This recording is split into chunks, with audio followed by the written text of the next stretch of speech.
السلام علیکم ورحمۃ اللہ وبرکاتہ۔ بسم اللہ الرحمن الرحیم۔ عبداللہ بن نواحہ کے مشوروں کے مطابق مسیلمہ بن کبیر کئی سال تک قدیم مذہبی تاریخ کا مطالعہ کرتا رہا تھا۔ اسے عرب شعراء کے ہزاروں اشعار یاد تھے۔ اس نے عربی زبان میں مہارت حاصل کر لی تھی اور عوام کو متاثر کرنے کے لیے تقریر کا ہنر سیکھ لیا تھا۔ مدینہ سے واپس آنے کے بعد مسیلمہ کچھ دنوں کے لیے ایک کمرے میں بند ہو گیا اور عبداللہ بن نواحہ سے مشورے کرنے لگا۔ میں نے مدینہ جا کر اپنی آنکھوں سے دیکھا کہ نبوت کا کام زیادہ مشکل نہیں ہے۔ عوام الناس کے ذہنوں کو پرجوش تقریروں اور مضبوط دلیلوں سے اسیر کیا جا سکتا ہے۔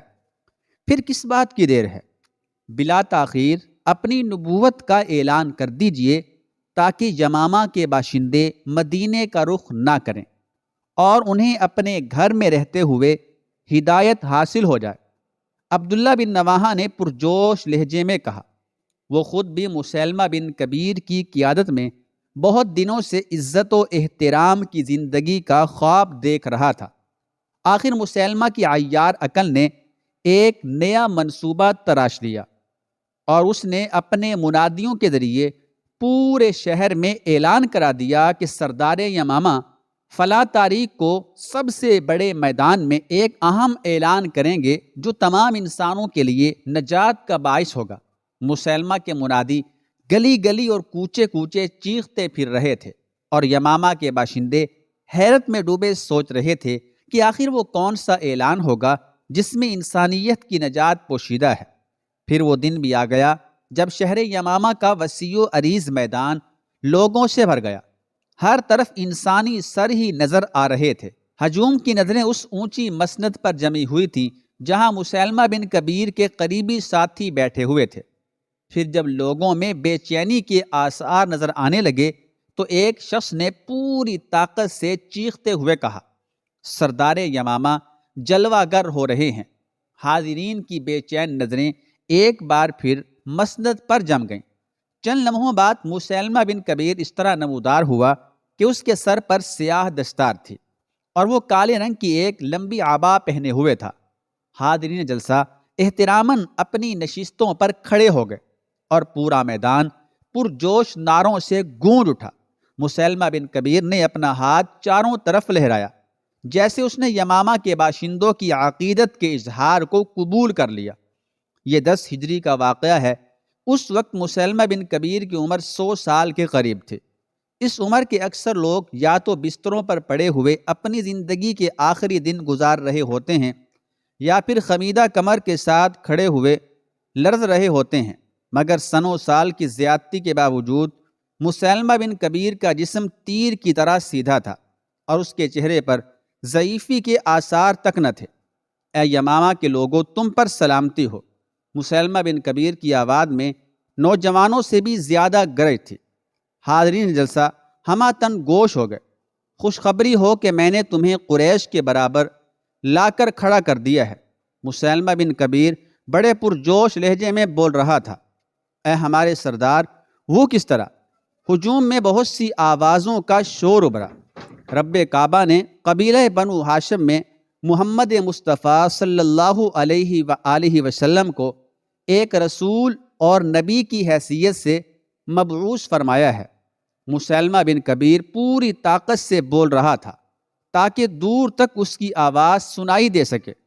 میں نے چند روز پہلے محمد عربی صلی اللہ علیہ وآلہ وسلم سے ملاقات کی تھی۔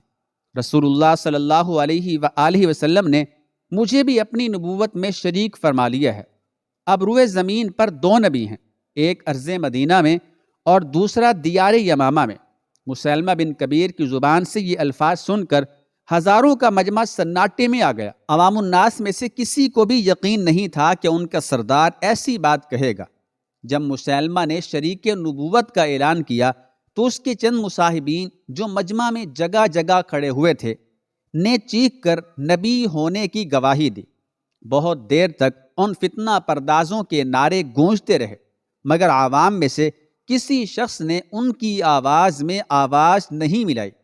یہ صورتحال دیکھ کر مسیلمہ بن کبیر دوبارہ انسانی ہجوم سے مخاطب ہوا۔ تمہیں میری بات کا یقین کیوں نہیں آتا؟ کیا میں نبوت کے قابل نہیں ہوں؟ کیا میں نبوت کے قابل نہیں ہوں؟ ایک بار پھر مجمع پر سناٹا چھا گیا۔ یاد رکھو کہ میں دنیاوی معاملات میں بھی تمہارا سردار ہوں اور آخرت کے بارے میں بھی تمہاری نجات کا ذمہ دار ہوں۔ مسیلمہ بن کبیر کی آواز میں پہلے سے بھی زیادہ جوش پیدا ہو گیا۔ اگر تمہیں میری بات کا یقین نہیں آتا تو مدینے چلے جاؤ اور محمد عربی صلی اللہ علیہ وآلہ وسلم سے میری عظمت و جلال کے متعلق دریافت کر لو۔ اللہ کا رسول تمہیں بتائے گا کہ میں بھی کار رسالت میں ان کا برابر شریک ہوں۔ یہ کہہ کر مسیلمہ کچھ دیر کے لیے خاموش ہو گیا اور عقابی نظروں سے ان پرندوں کی طرف دیکھنے لگا جنہیں وہ عن قریب شکار کرنے والا تھا۔ یہ بات مشکل بھی ہے اور آسان بھی۔ مختصر سے وقفہ سکوت کے بعد مسیلمہ بن کبیر کی آواز ابھری، مشکل اس لیے کہ میری ذات جلیل و عظیم تک تمہارے ذہنوں کی رسائی ممکن نہیں، آسان اس لیے کہ ایک نبی دوسرے نبی کی نبوت پر گواہی دیتا ہے، پس تم اس کی شہادت تسلیم کر لو اور مجھے کسی حیل و حجت کے بغیر نبی مان لو، اس میں تمہارے لیے خیر ہے اور یہی نجات اور عافیت کا آخری راستہ ہے۔ اگر تمہارے ذہن الجھتے ہیں تو میرے پاس آؤ، میں تمام الجھنیں دور کر دوں گا، پھر تمہارے منتشر دماغ بھی قرار پا جائیں گے اور مضطرب دل بھی۔ مسیلمہ بن کبیر کی تقریر سن کر مجمع بکھر گیا۔ یمامہ کے ایک ایک گھر میں ہلچل سی مچی ہوئی تھی۔ ہر شخص ایک دوسرے سے سوال کر رہا تھا، کیا ہمارا سردار بھی نبی ہو سکتا ہے؟ مسیلمہ کے چھوڑے ہوئے زبان دراز جاسوس ان سادہ دل لوگوں کے ذہنوں میں شکوک کے طوفان اٹھا رہے تھے جو سرکار دو عالم صلی اللہ علیہ وآلہ وسلم پر ایمان لا چکے تھے۔